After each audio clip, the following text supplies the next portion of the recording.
Today we're going to be doing a week of art journaling for the No So November prompts. So I have 7 prompts that I'm going to be working on. We have overlapping shapes, messy marks, bold colours, layered textures, soft focus, coffee stains, and light and shadow. Now, my original plan for this, because I have been doing the daily videos if you were watching those for the first half of this challenge, but for the second half I decided to group a week's worth of prompts together, because with the way that I have been filling out this journal, it was kind of making more sense to show you a combination of how the layers are starting to turn out in these pages. And my original plan was to show you a bit from each day as I was creating, and as you may have noticed, I have hurt my hand, kind of made creating in my journal a little bit difficult these past few days, so consider this our catch-up session. So if you have also been working on these prompts and maybe you're a little bit behind, or you just want to craft along with me, then I'm going to be working on this week's worth of prompts, and I'm quite looking forward to the mix that we have. I feel like there's a good range of different techniques and things that I can jump into for this. Now, if you saw the latest episode of the Crafting podcast, which I host with Daisy, I will leave a link down below if you want to check it out.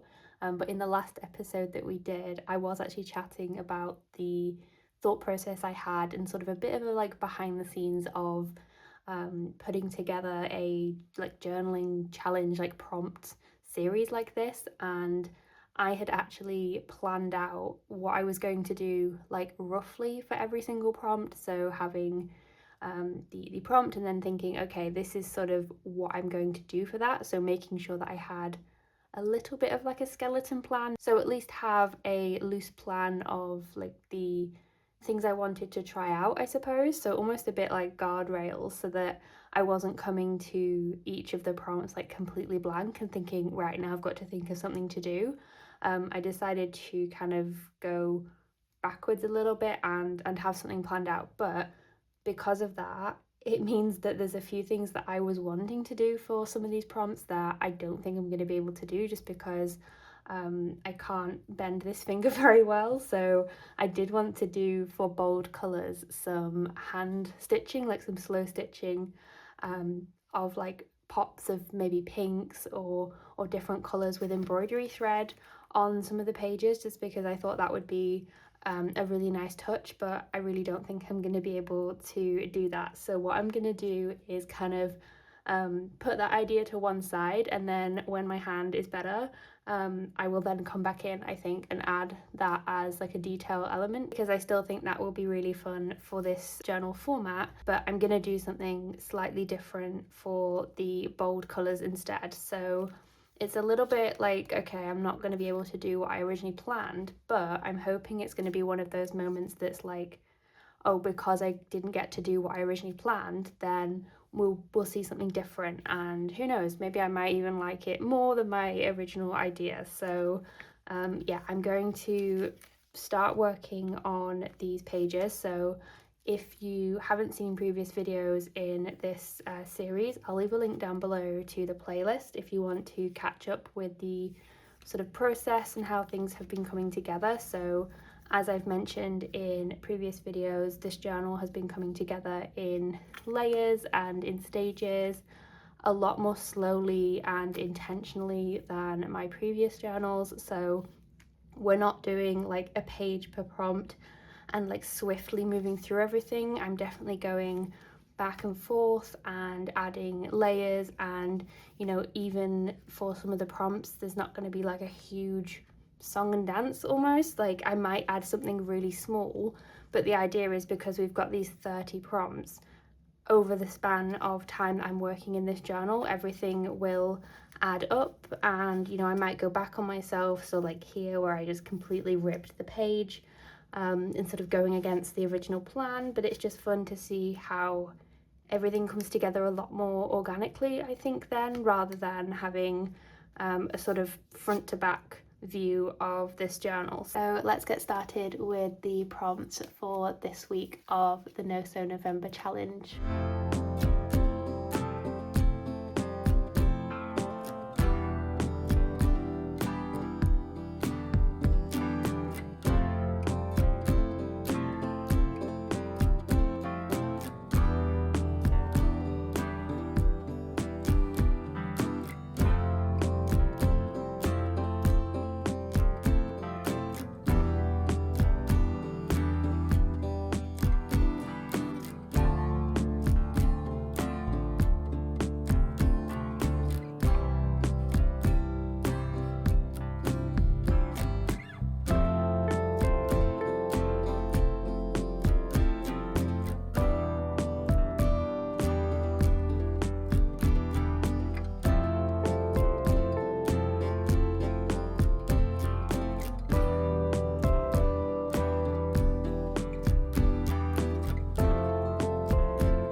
So, after working on the prompts for this week of the challenge, I thought I would give you a little bit of a close up of how the pages are looking. So, you might notice there is some yellow everywhere. This was what I wanted to do for bold colour, and I think it kind of also goes for messy marks as well because that went absolutely everywhere, and I have yellow watercolour splashes all over my desk that I need to tidy up. But I am really loving the way that this journal is coming together and all of the details and layers of everything that I have been adding to it. And I can't believe there is only one more week to work in this journal. So I think definitely for the final week of the prompts, I'm going to be focusing on finishing up a lot of the compositions, and I think that will also involve adding more text. So like you can see here, I've already been adding little pieces here and there of some text. So this piece here, I actually did some just pencil shading onto the tracing paper that I had on the page as a way to mimic a shadow on my page. That was kind of the only thing I could come up with for light and shadow, but I just really loved the way that the sun was shining there on the page. And yeah, I think I'm definitely going to be looking to add some more text for the next few prompts. And yeah, I hope you enjoyed joining me for this journaling session, and I will see you in the next one.